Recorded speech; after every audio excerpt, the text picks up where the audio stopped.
She's a diva with a destiny. Got purpose and zest, you see. Books, business, and accessories. She walks in favor and she's blessed indeed. She keeps her head and her heels high, and her limit soars beyond the sky. If it's purpose she's pushing, you've tuned in with Table Talk with a Diva. Why? Join in, it might free ya. Hey, hey.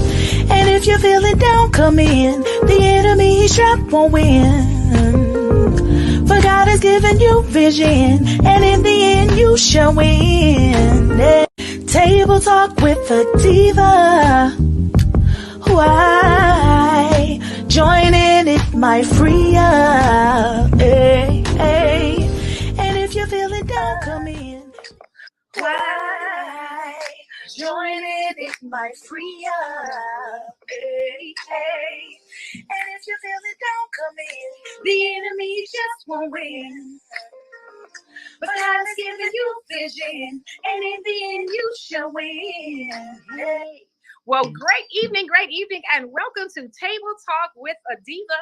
And I am Arthur Pierre Collins, the fabulous and amazing diva that loves life and loves God's people. And so here we are today on the platform. Today it is June the 10th, and so we give God praise for the breath of life.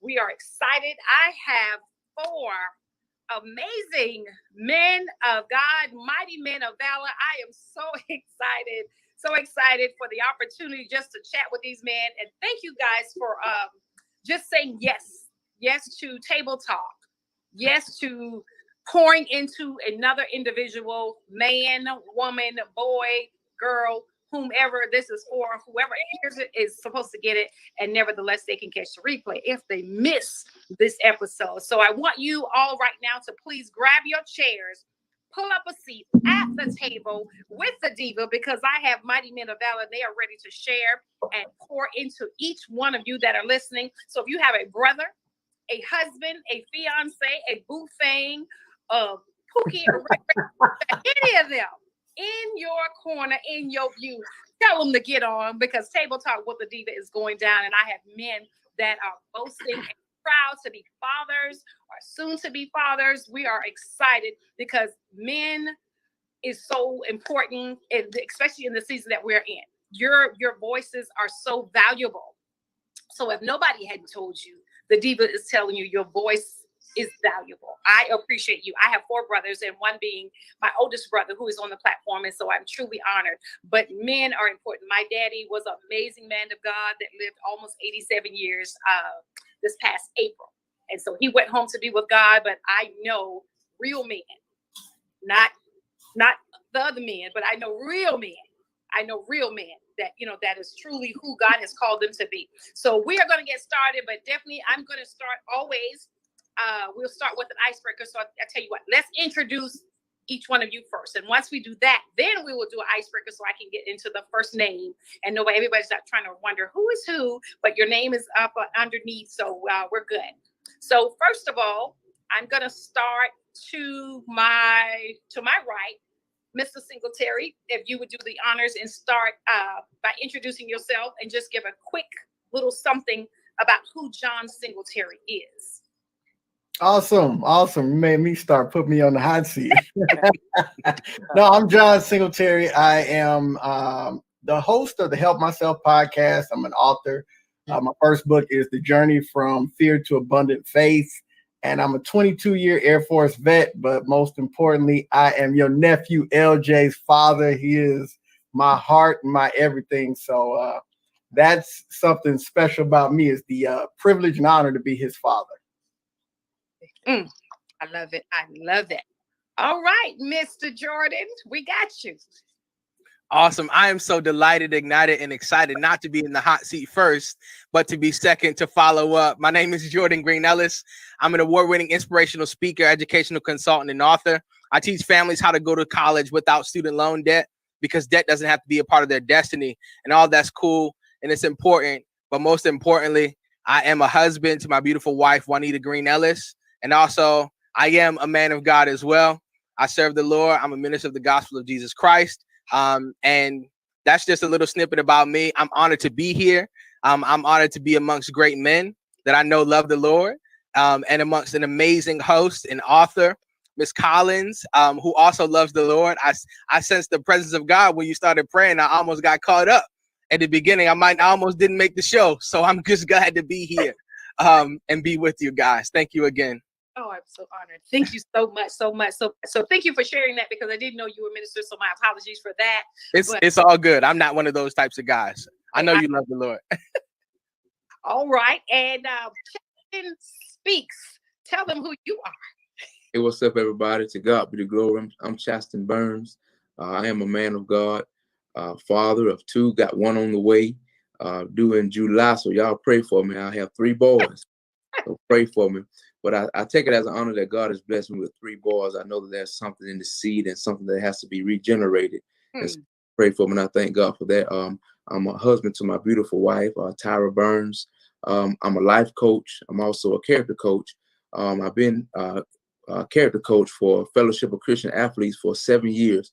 And this will actually be my first season back at my home school at Eagles Landing High School, pouring into the football team there.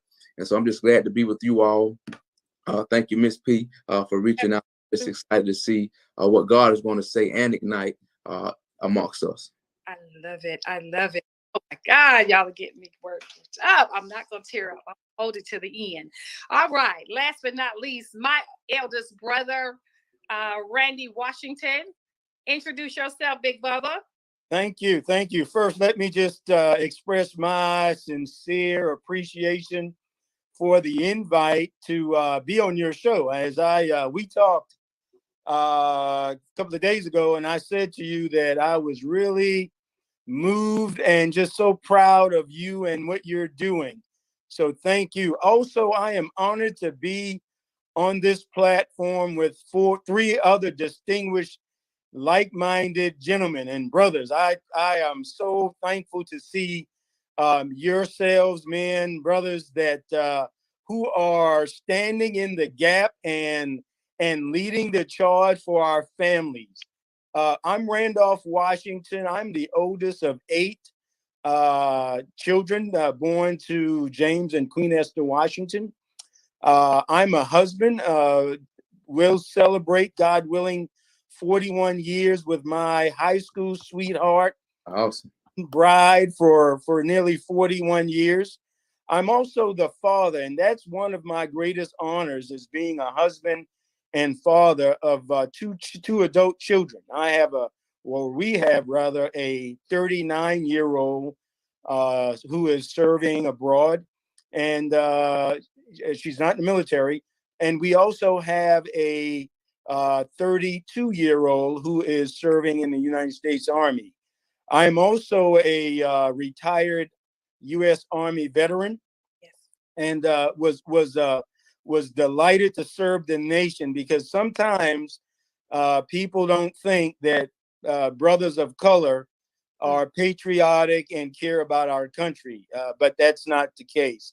I serve jointly with 7 or 8 other gentlemen as elders of the Schrader Lane Church of Christ. And that's another great honor of mine, serving as a leader and leading God's people. So that's a little snippet about me. And again, I'm just delighted to be here, share, and I hope to learn something from you gentlemen and my sister. Thank you so much. Awesome, man. When I tell you, I thought my platform was really created to promote women, and I am a woman advocate. I push women to be their best authentic self. I mean, to live out loud, not just laugh out loud, but live out loud. And so when I said today, you guys have y'all got me speechless over here, and that doesn't really happen often with me. That doesn't happen, but I am so honored. Oh my God, this is just listening to you all with my opening show. And I do know that my coach is sitting back and he's watching, because he said, I will be taking notes, woman of excellence. So he's taking notes, and he said, I'm so proud of the flyer and to see the gentlemen that you have on there, all with, beautiful characters and just men of God. And so I am so honored. So we are going to move right along. But again, Table Talk with the Diva. So to my viewers out there, if you didn't catch it in the beginning, I'm going to repeat myself. I'm going to ask you to get Ray Ray and Pookie in front of the camera. I need them to pull up a chair at the table to hear what these fathers are saying. And so I've learned and adopt a show that, not a show, I don't want to call it, our coach, Jordan and I's, our coach, he has an organization called Fathers Not Father. So he said a lot of them are further away. So it's fathers, not further. And so you exemplify fathers, true fathers, men that stand in the gap. And brother, when you said that just now, Randy, about standing in the gap, really quickly, I had an interview today, and God is so good. He's so faithful. And 28 years ago, I have a very colorful past known as the girl of dysfunction. That was who I was. And so no shame at all, because I'm proud to be who I am, because I couldn't have been who I am today if I had not walked through what I walked through. So long story short, but that was a song. That was the title of the song. I really quick had a car accident, and I thought it was about the car accident, went into a little depression thing, and I'm calling on my parents, and they're coming, and I said, Dad, I don't know what's going on. I'm losing my mind. He said, baby, stop speaking it. You're not losing your mind. And so parents came, they jumped in and just walking through it with me. But there was a tape in the car, second car that I bought, and I share with my brother a little bit about it. But today was that interview. So when I said I am still on a high of God's grace, his amazing grace, because I sat there, and of course they'll air it on the 28th. I just got the date. They let me know today it will be on the air on the 28th of this month. But that was the song. And so when you said that, I'm like, Lord, there it go again. But stand in the gap. When you said that, Randy, that was a song that ministered to me. I went from dysfunction, from a Christian home, upbringing. Yes, ma'am. No, ma'am. Thank you, please. Or you gonna be knocked in the floor by my mama. She just didn't play the radio. And so I came from that to wanting to just have this alter ego, just be somebody else that I didn't even know. But came her, wind up in the strip club, from the strip club to doing a number of things, and went through it. But in order to be the diva with the destiny, I had to walk that for whatever reasons, for whoever it was for. And so there was a cassette left in this particular car that I bought. And when I bought the car, the tape was in there, and the song that ministered to me. And at the time, I'm 21, 22. I didn't know what was happening. I just said, okay, Lord, I'm broken. I gave him everything back. It's like, okay, I messed up. I don't know what's happening. And so that song, Standing in the Gap, is what I had going on today. So when I tell you said something, I don't know why I was led to share it, but for a woman of God, whoever's out there that's listening, whatever mistakes that you've made, it is okay. There's nothing you can do that will prevent God from loving you. Just know that. So we're going to move forward. Now we've been introduced, but standing in the gap is really, really dear to my heart. But I have men on here that are going to share. They're all fathers, I think. Am I correct? Father? I'm not a natural father. No, I'm not a natural father. But you're a dad. You're a dad because you're educated, and I know you have your hands full. Bless your heart. So definitely you are a father. But gentlemen, we're going to start again with the icebreaker. So the icebreaker, I'm going to give each one of you a word. And of course, my word is resilient. You all see that. That's who I am. That's what God has put inside of me. So resilient. So we're going to I'm going to see if I can come up with all R's if I can. Reality. Chaston. I give you one word, right? You could give me one, and you might could give me two if you got it. A reality choice. Choice. I love it. Choice. Okay. Randy. Reputation. Live. Let's live. Okay, live. I can deal with it. All right. John Singletary.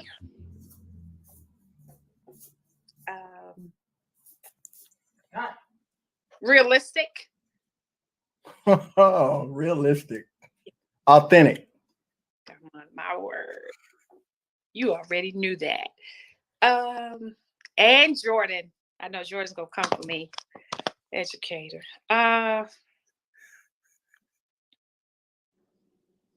I'm going to say, let's see,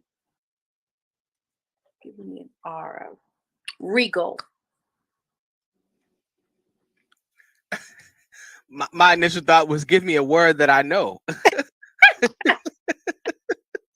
So if that is sufficient, give me a word that I know for regal. Regal.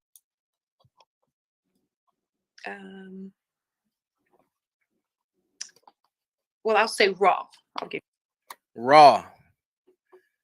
RAW, raw. The first word that came to mind was real. Okay. That'll Real. work. That'll work. Because my main 3 R's, my hashtags are regal, relevant, and resilient.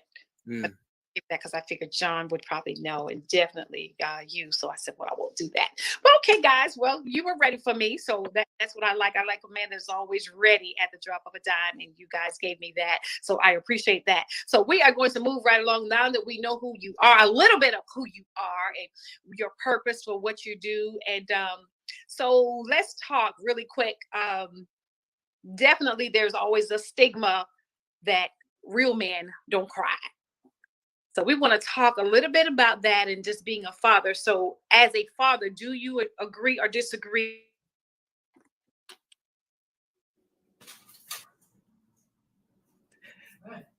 My apologies. Everybody that knows me, I am on live on Table Talk. Why are you calling me? But anyway, real men cry. What do you think?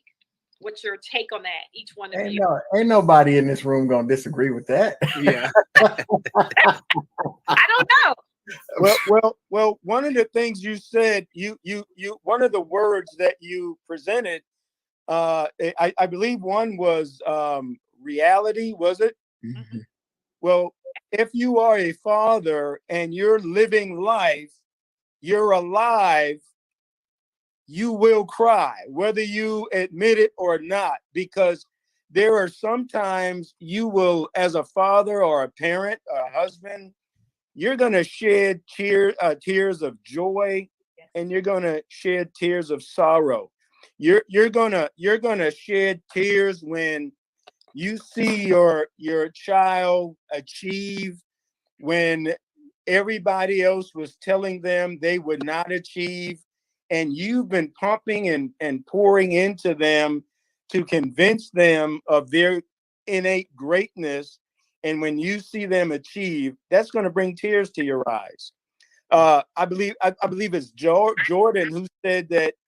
Did you say you didn't have children? Not natural, no. Yeah, but there is some youngster who is looking at you, and you are that surrogate parent, father to him.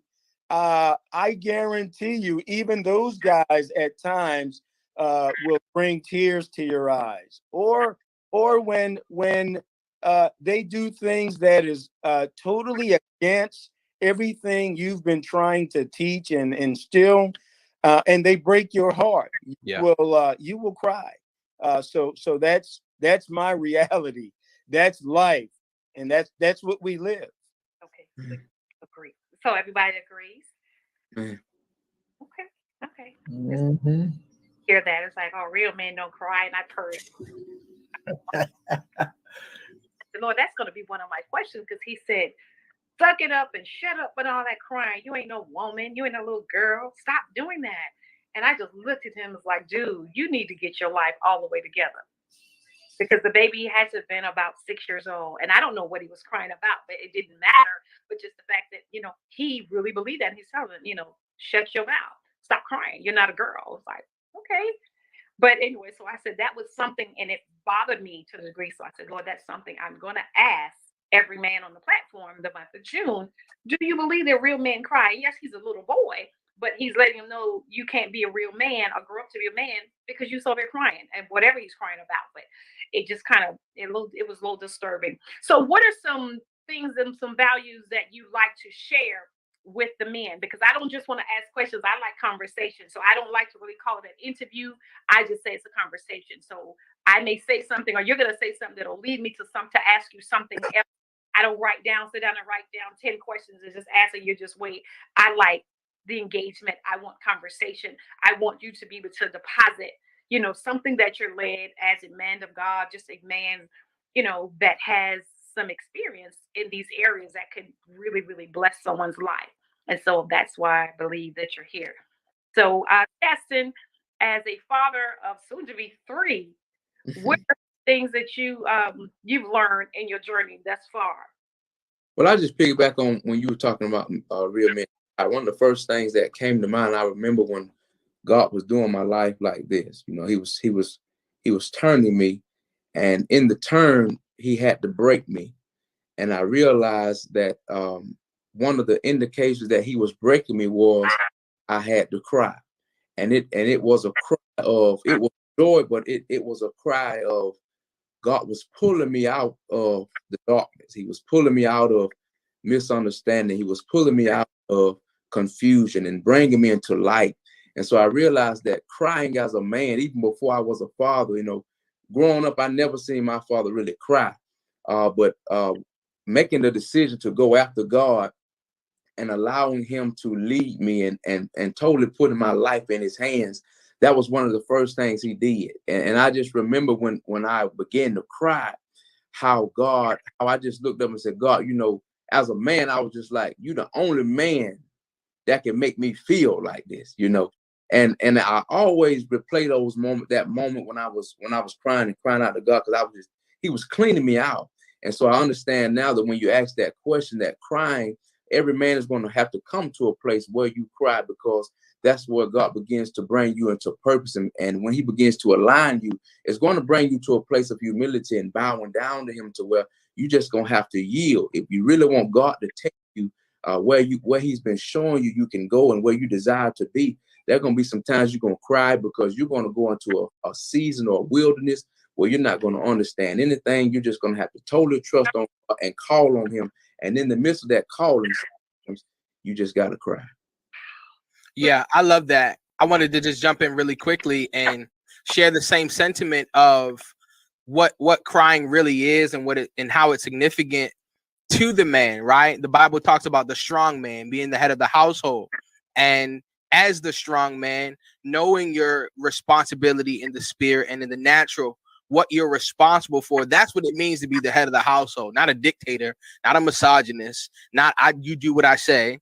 It means that you're responsible for what happens in your house. And for you to be responsible, you have to know your role, priest. You have to know your role, prophet. You have to know your role, protector. You have to know your role, pastor, right, of your household first, because that's your first ministry.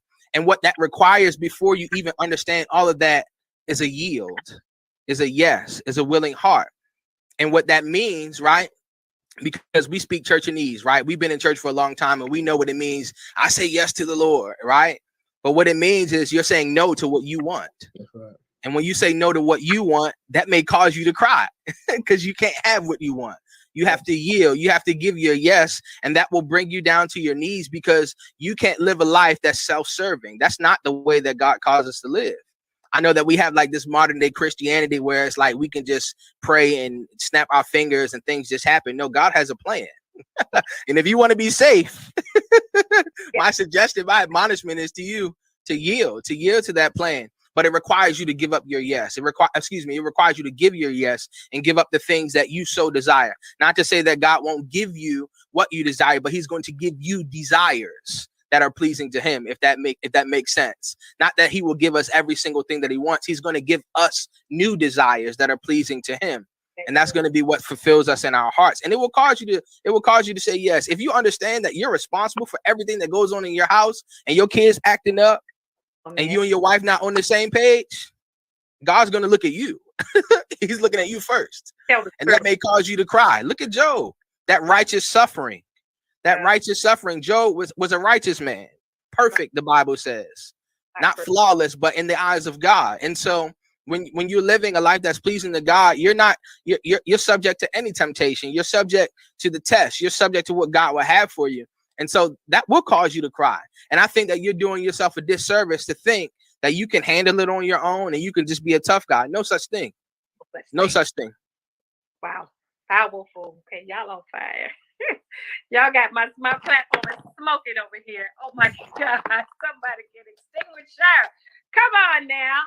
I'm telling you, get your brothers and the husband on the platform. Get them on the line. Get them up. Pull them up. All right, John Singletary. I need to hear from you on that. Ah, man, I don't know. They didn't covered it all. Oh my God. So we talked about the crying and just fatherhood, and the one of the things about fatherhood, Brother Jordan was talking about, you got to say no to yourself and say yes to God, man. It's that man, it's grind and hustle. Like, I think on the outside, people see the results of the work and, oh, you a good father, you did this, you did that. But no, as a father, that's the outside stuff, but you got to do the inside work, the day to day, the me and my son, we got to have a prayer life, a devotion life, a worship life. We got to have our disciplines. Every day ain't what they see in the pictures when we smile. And some days it's like, Lord, help me not choke this but it's real. And you've got to when LJ was first born and everybody was making all the fuss, I remember my uncle telling me, hey, you are going to become a forgotten commodity because everybody is going to be worried about the mother and the child, and you're going to have to learn how to deal with that and still stand and do what you're supposed to do. And I heard him, but I didn't hear him, And I'll tell anybody, it's real. I mean, I chose to be a father. I wanted a son. And I can only imagine for people, that are in situations where they didn't expect it. But either way, you got to stand up and do the work. Mm. I love it. Wow. I love it. Oh man, y'all got my wig a little twisted over here. I'm doing wait now. Y'all were covering everything. I am loving this. Oh my God. And I've never had a platform with just all men. All my platforms are always building women. So this is like so refreshing. Ladies, I love you, but I'm just saying the brothers is coming for me. They're coming for y'all. Y'all better be ready. Oh my Lord, this is so good, so good. But I appreciate you guys being authentic. And definitely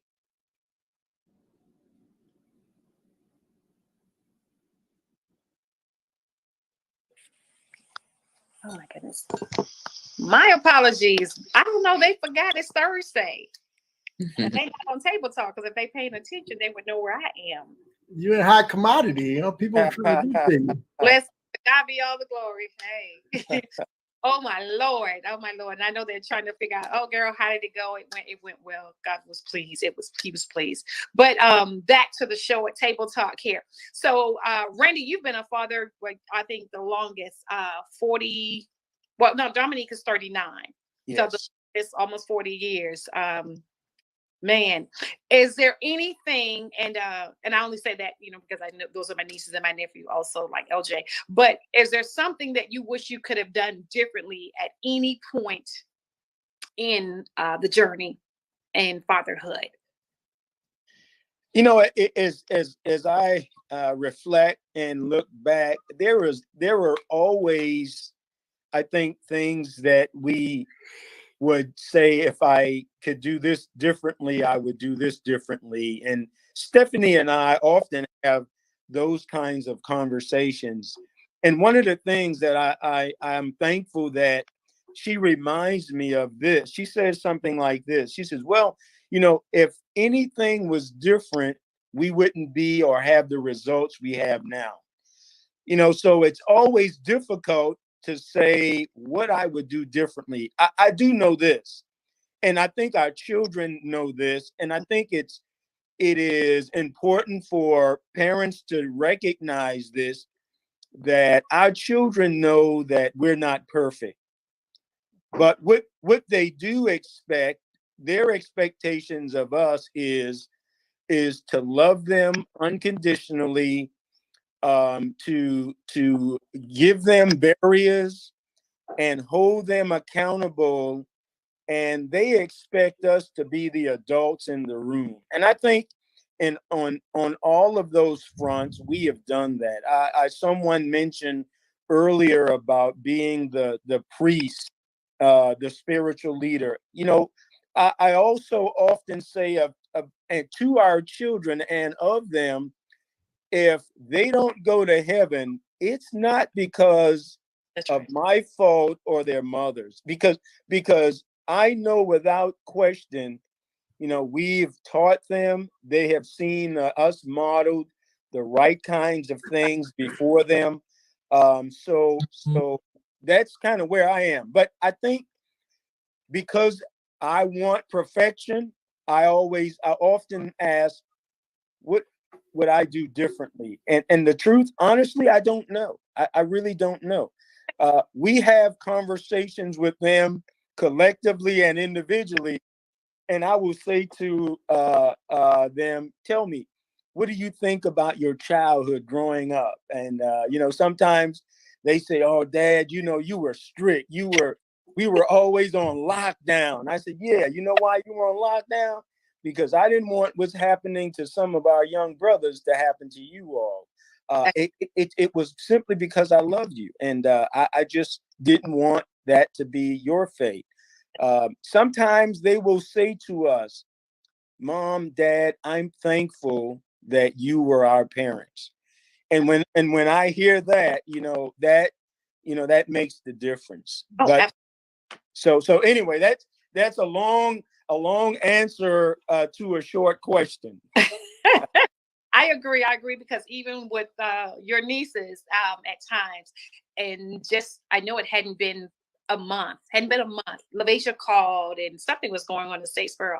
And she said, Mom, oh my God. Well, Mommy. She said, Mommy, I saw, oh my God, you were something else. She said, but oh my Lord. She said, she saw something happen with a friend and their family. And the girl, that couldn't have been my mama, because honey, my eye would have been twitching. I said, I'm glad. I'm glad I said, because you two you're adults, you're young adults, you're grown women, and we raised you the best to our ability, gave them everything. But back then they didn't see that they had pretty much everything. But what she says now, she said, oh my God, I know what it was. Someone was graduating and none of the parents was like coming in town to celebrate. And LaVasia's like, I just don't, she said, I couldn't relate to that. She said, I told them, honey, my mom and daddy had a weekend. And you came, so so it was Friday night, it was Saturday, and then we did brunch before everybody, family left town. And so this was high school. And when she graduated to 4 years, her dad said, okay, this is it. Well, now we're getting ready for LaVasia's coming through her master's program next year. And I'm just thinking, I said, well, something small. He said, Pierre, I don't want to hear it. He said, LaVasia, them are grown. You got to listen. I am letting them, but I want to show them that we are proud. He said, well, we've done that. You stop. He told us, and God is my witness, my husband said, no more birthday parties after 13 years of age. Birthday, dinner, brunch, whatever she always had. They had a party until LaVasia was 18 years old. He said, this is ridiculous because I asked you not to do this no more. But you want to celebrate them. And so I do that. So anyway, they would always say, they thought, they didn't realize how blessed they were. And in our neighborhood, our house was considered the Kool-Aid house. The kids would call it Eagles Landing, the Kool-Aid house. Because Miss P don't play the radio. I said, but I invite them there because I wanted to know what they were doing. I wanted to know what was going on. I didn't want to be the parents. LaVasia Shy could not go and spend the night and leave school on Friday and get in somebody's car, I get on the bus and go, and I don't see my child till Sunday. I'm like, girl, that will never happen. Right. Never happen. You leave home, you come back home. And so the way that we were raised, Randy and I, my mom and my dad, we couldn't spend the night out. As a teenage girl, I never could spend the night out. A little girl, period. My mom was like, girl, it's not proper for girls to sleep away from home, because she said, I can't protect you if you're in somebody else's house and then men not like you are living in those homes. And so I can't rest at night to know that my children are not safe, in somebody else's house, and maybe there's a man that is forcing himself on her or whatever. And then because I'm just being nice. So my mom always has boundaries. You have to have boundaries. And so I told LaVasia, even today, there is no age that you will ever be that you have the okay to disrespect me. And their mama is legally blind, and LaVasia and the Shy already know. I told them, I'm from the hood, so don't get me bent.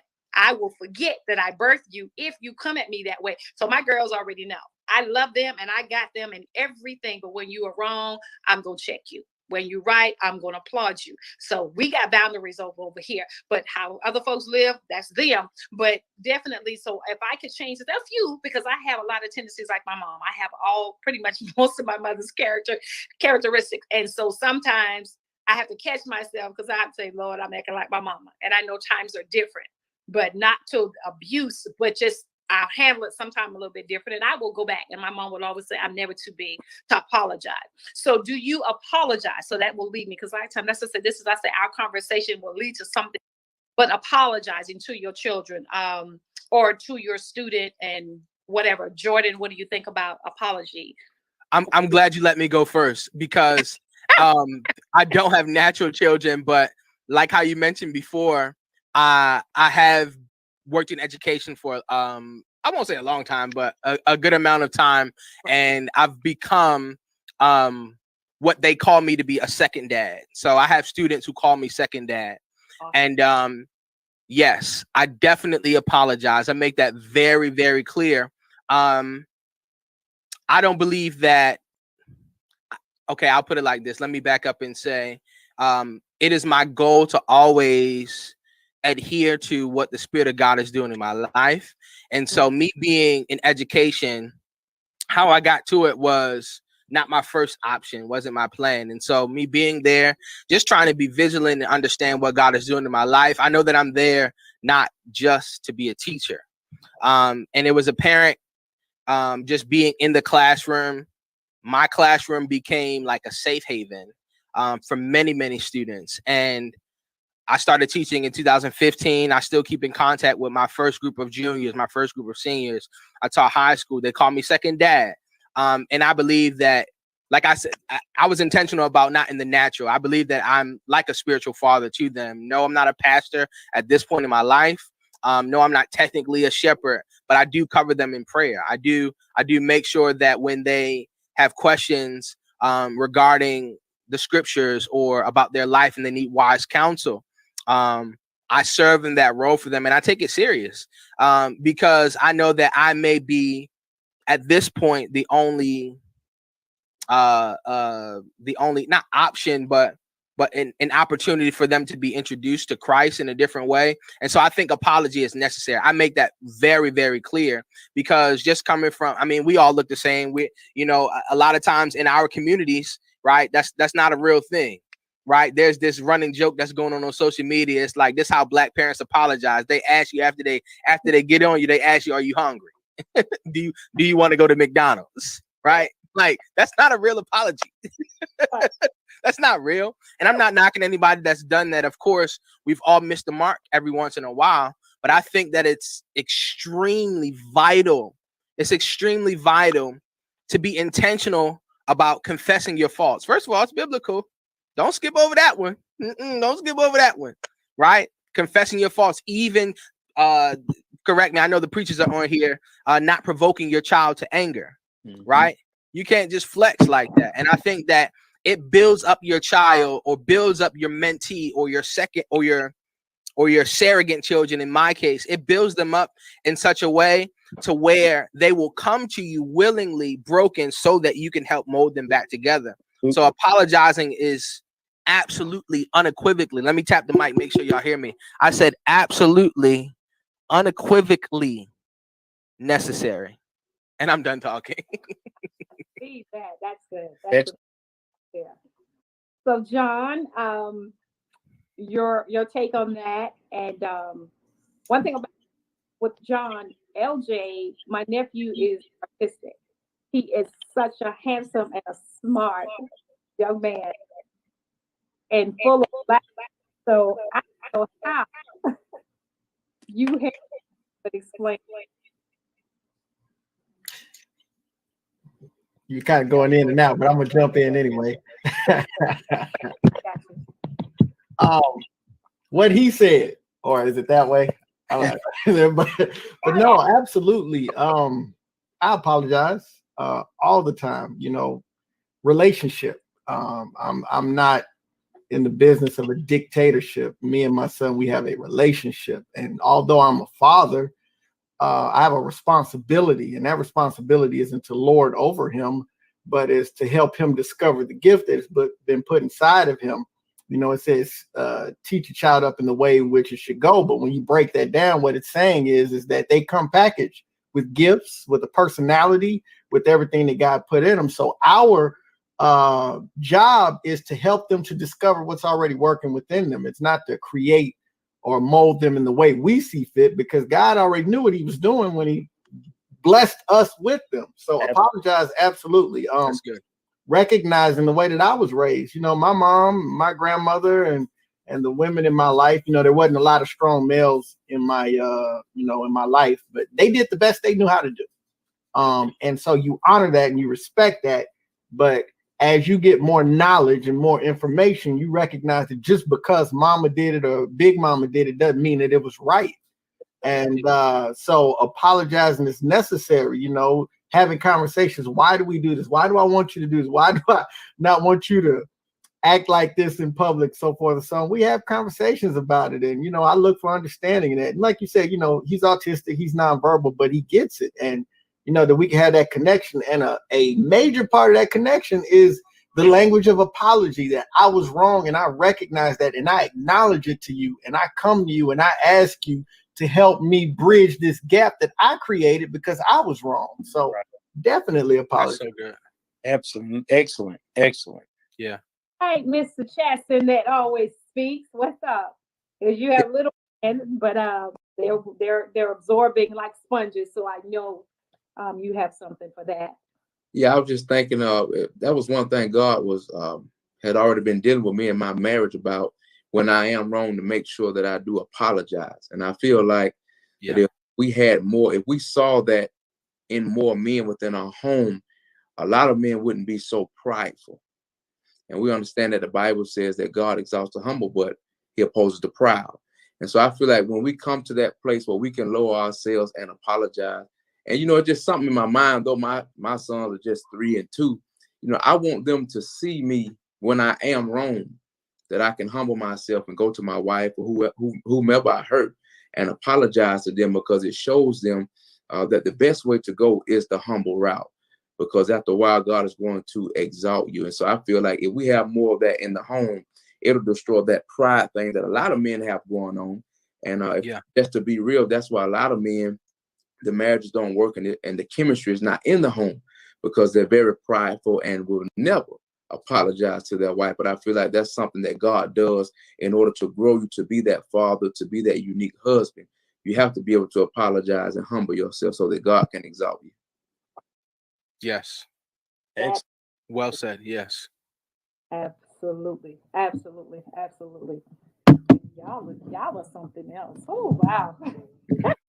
I don't know, but when I got some men coming next week, I tell you, my God, I am just like so excited about this selection of the quality of, oh my God, because for me, it's never about quantity, it's always about quality. I don't care what I'm doing, I want it to be the best.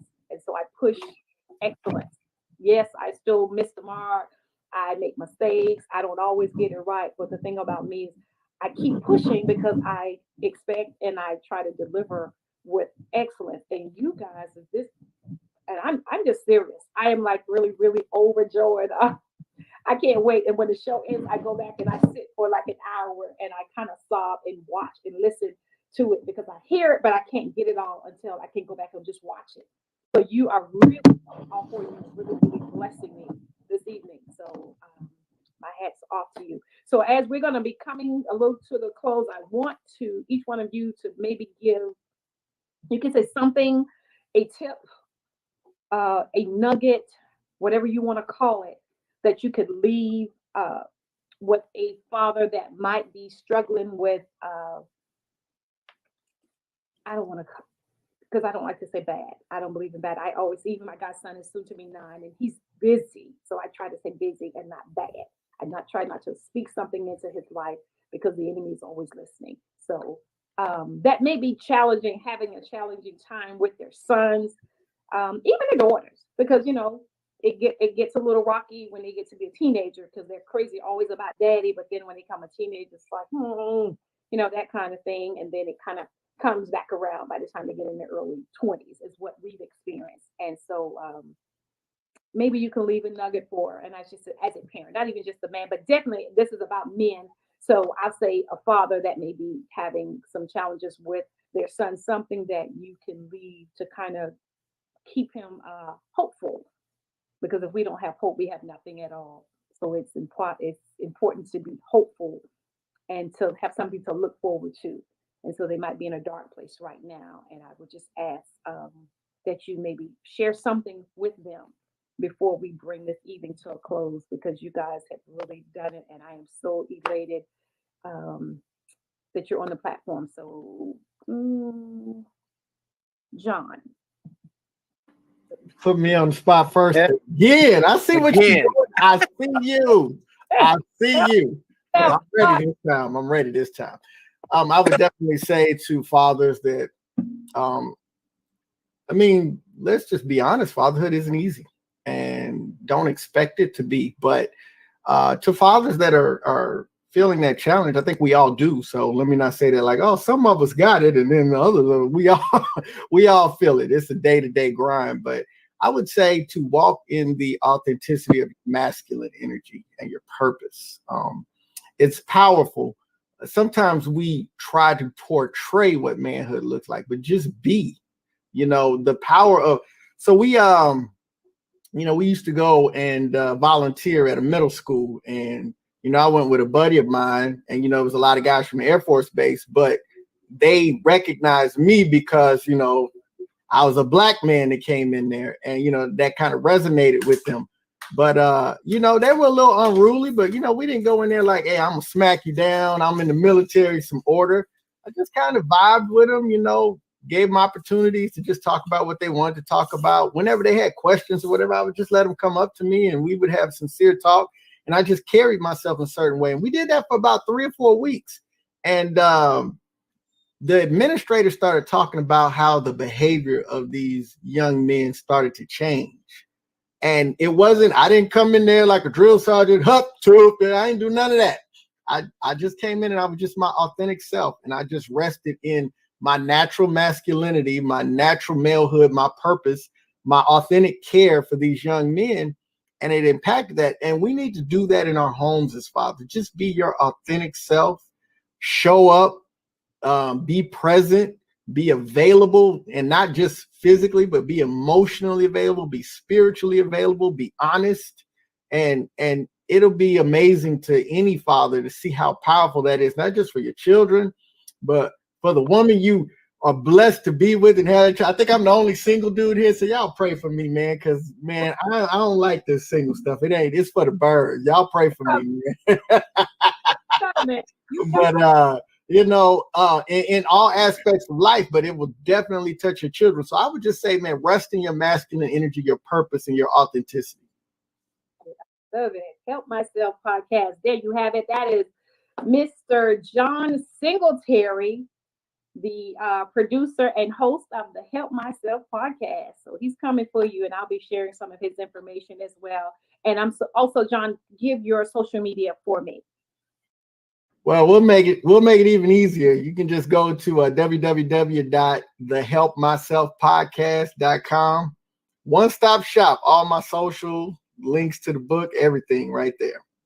Right there. There we have it. I love it. I love it. I love it. Which is something I didn't do today. So I already know Coach is going to get me. I forgot. And they rushed me at the end. I was like, oh. And the fabulous Diva is going to be on the show later on this season too. So y'all be looking out for that. I won't be ready. Thank you so much, man. I appreciate you. All right, Randolph Washington, my eldest brother. Yes, say that. Would you repeat that question? I was so enthralled in what John was sharing. I just got swept away. He has that appeal. All got that because I'm just like so excited. I can't wait to go back and listen. The question, well, not a question. What I would like you to do is leave a nugget, some encouragement for a father that may be going through. It could be his son, his daughter, children, whatever he's going through. Just as far as like. Yeah, I think that number one, children we are gifted. God has gifted them to us, and they're really only with us for a very brief season. Now think about this. By the time a child is 9 years old, in most cases, they have lived with us half of their growing up years, right? So the next 9 and that 9 more years, they're going to go off to college or work or military or somewhere, right? So it is vitally important, at least from my perspective, having 2 adult children, for fathers, for parents to just simply model the right things before their children. Children do more, I believe, of what they see in us than what we speak to them. And no matter what the media or whomever says about the influence of peer pressure is real. But I think when parents are modeling the right things before their children are going to do okay. Now, there are exceptions in every situation, but I think overall they will do the right thing and they will do okay. Just think about this proverb: train up the child in the way they should go, and when they are old, they will not depart. Doesn't mean that they won't stray, doesn't mean they won't do crazy things like we have all done. But what it means is, if we're instilling the right things in them, we will get the right results long term. I love it. That is the truth, because I'm an example, prime example of that. Straying, but I could not, get away from what I knew, what was already deposited into me. So sometimes we have to go through in order to get to. So I always say, let's grow through it. Don't just go through, Yeah. but grow through it. Come out different, come out better, not bitter, but better. So I totally agree. And that's the word of God. So definitely thank you so much for that. And I don't know, someone may have a question for you, Randy. I know you're not a big social media person, so I don't know if you have something you'd like to share, an email or anything like that, but you have a Facebook page. So if there's a question for Randy Washington, you can DM him, I'm sure, and then that way he can possibly answer the question and get back with you, or you can reach out to me on this platform or one of my other platforms, and I can relay the message if need be. So thank you so much, Randy, for that. I appreciate you as well. All right, Chaston Speaks. Give me something, man of God. Oh yeah, I would just say, just pray for wisdom. Let God give you wisdom. The Bible says wisdom is the principal thing, because you never know the gifts that God gives you as children. I look at my dad. He raised us very well, but he never knew that he had a prophet and a minister within his home. And so he did the best he could. But we have to pray for wisdom, especially in these times that we're raising up our kids. I mean, I was just with my sons on Monday. I'm off on Mondays, and I have them with me. And just looking on television and seeing how perverted the world is and how they're trying to pervert our young men. When you see all type of commercials that represent same-sex marriage and different things that are going on that we are against as believers of Christ. And so, pray for that wisdom and let God really direct you and give you that knowledge you need to raise the kids that he's giving you. Because you may have things that you adapted from your family or how they raised you, but it may not be the necessary tools that you need to raise your seed and your children, because you never know who God has blessed you with. So I would just leave that to every man. Okay. Pray for wisdom. That is awesome. You said something, because and my brother can attest, my mom was different. And so she would say, when she's getting on to us, don't do as I do as I say. Yeah. And I was that girl that had a question. So I got slapped around quite often, because I was like, well, Mama, that don't make sense. And I get backhand slapped, but I still over there but it don't make sense. What you say? Nothing, but I mean, why you say, I always, that was me. So it's like, I eventually got the understanding, like, either you want to go to school with a small face and your lip looked puffy and my eye was twitching. I mean, and I had a best friend that would always come and would see me, and he knew I done got slapped around before I got to school. And he was like 6'9", whatever to your face. I'm like, boy, and so I wasn't as nice. But he already knew when I came, but it's like my mom was that mother. She would tell you in a minute, don't do as I do as I say. And so my dad would get on her and he said, Esther, you're wrong. You can't do that. And she said, well, and then she would eventually come around and then she said, well, you're right. She said, but before I knew it, I said it. And he said, yeah, but you need to practice. And he would say, practice make perfect. And so, well, you can't do that. And she was raised differently from my dad.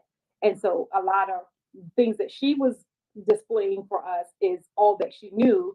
And so with my dad balancing out, it's like, Esther, you can't do it like that, or don't do it that way, or that's enough. And so he was always the one that had to intercept, because my mom was more of the disciplinary in our home. My dad, he would do it when he needed to do it, but for the most part, he gave my mom the leadway to that. So whatever your mom says, daddy enforces. And if daddy enforces and you don't abide, then you already know how it's going to be. But so that's how it was in our house. And as they got older and began to seek God for more wisdom, then things got better and better. So of course, when we started having children, I would say to her, I said, "Oh, you got soft," and she said, "Well, when you learn better, when you know better, you do better." She said, "No, I thought I was doing the best. So I thought, and what she was doing the best that she knew, but she was just saying that's all that I knew. So I couldn't give you anything that I didn't know. I only could give you what I knew." And so, I appreciate it so much. But when you said that, that made me think about that little saying my mom would always say. Exactly.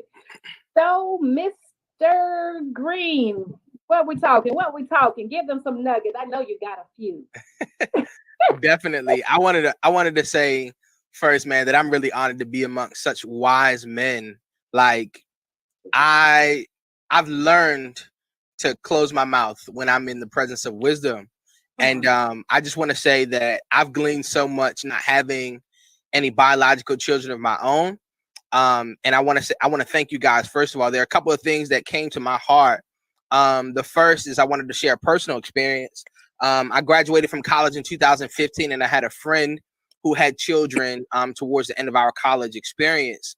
And he shared a story with me that when his daughter was born, he began to write in a notebook different experiences and things that he was going through for his daughter when she got older, and he was going to gift it to her. And I loved that idea. So I adopted the same principle. And I don't have any biological children, but I've been writing letters to them and my godchildren for 5+ years now, being extremely transparent over my low moments. And I think I shared this at my wedding, but my plan is to give this to them on their 18th birthday. I want to have multiple children, and they just pass it along. Because of this reason, I just saw your message in the chat, John. Because of this reason, I think that a lot of times when there's discord between fathers and their children is because there is no understanding. Absolutely. Now, I know for a fact that there will be moments in which a child will just not understand, right? But my admonishment to you is to take the first step. It's to take the first step and be transparent and humble yourself, like what was said earlier. That scripture about how God exalts the humble, like when you listen to a good preacher, they make it sound good, right? The Holy Spirit jump right in you, right? But don't let it make you feel good and not change your heart as to what that scripture is really saying. What it's saying is that exaltation, or you going to the next level with your family, is synonymous or the same as you being humble. It's on the same level. And on the opposite end of that, hear what I'm telling you. Don't miss this, y'all. Is that when you are prideful, and when you're full of pride, God rejects you. It means he pushes you away. It means he pushes you back into that mess. He pushes you back into your will. He pushes you back into that thing that you're trying to get out of. And so if you want to get, I know you don't like it. I know that it's hard to hear, right? But God is bound to nothing but his word. That's right. And so if you desire to get out of that situation, if you desire to live the abundant life that Jesus has promised you, right? Because that abundant life is not in heaven, it's on earth. That's eternal life in heaven. The abundant life is when you're breathing oxygen and when you're walking around on your front lawn. That's a promise. And again, like how I said, that God is bound to nothing but his word, right? And so if you desire, my admonishment to you is to take the first step. Bible says again, in all thy getting, get understanding. I'm sure of it. I'm almost 100% sure of it that your children just don't understand. So help them understand. I know that it requires a lot of humility for you to say, hey, I probably didn't handle the situation as well as I could have. But what that's going to do is that's going to rip the stumbling block from your child's life, and they won't walk the same way. Right. and again, I hesitate to speak so strongly because I don't have any biological children of my own, but you can see the heads of the wise men on here nodding in agreement. So if you don't want to believe me, just believe them. Okay. So again, just in short, do your due diligence and take the first step, and God will honor your sacrifice. He wouldn't be God if he doesn't. Okay. He exalts, he lifts up, he moves forward, he takes to the next level. The one who is willingly humble. So humble yourself. And I love you. In Jesus' name. Man, you guys have been on fire. I am telling you, I have enjoyed this thoroughly. Oh my God. This is season 4 for me. I am only doing this because God has given me a mandate to do so. I would have never thought to do this on my own. I'm not that smart. I would never. So when I say that this is blessing me beyond words, I am serious and I'm sincere with what I'm saying. You guys are blessing me. I'm not a dad. I'm a mom. But I have gained so much nuggets from you and information. And Jordan, never mind that you're not a biological father. You are definitely a father. Thank you. I say that with the utmost respect. I appreciate you, Randy, Chaston, and John. You guys have just made me proud to say I got the platform at Table Talk, and this is awesome. Woo! So now you have got, honestly, y'all caused me to really rethink now. So like I said, the platform was to promote women. I will still do that. But I'm going to have some men on more often, and not just a month of Joyful June, not just for Father's Day. Because like I said, your words matter. It is valued. And so I'm sure your wives tell you, I'm telling you, and I hope that you hear it often, more than none, that your words matter. So like the Black Lives Matter, that is great. But fathers, y'all make all the difference. Wow, I am so grateful. So now I'm going to have to rethink and pray and ask God for direction on how to do this, because definitely I've got to have some more men on, because y'all coming and pulling out the stops. Y'all just did the thing for me. I am so excited. But we are going to bring this segment to a close. I am so grateful, so honored. I pray I didn't keep you all too long, but it was so good, and I didn't want to interrupt anybody. And this has just been a blessing for me. I wanted to be a blessing to the people. So I pray that you guys were blessed. My viewers, I pray that you will go to YouTube at Destiny, or you can pull me up at Arthur Pierre Collins on YouTube. So I'm still building that. But nevertheless, whoever this is for, I believe that it fell on good ground wherever it was supposed to go. So I am honored. Thank you so much. And we will be back on next Wednesday. So you guys have an awesome evening. And I love you with all of God's blessings. And peace and blessings upon you, your family, and everything that your hands touch. Consider it. So I love you. I am here.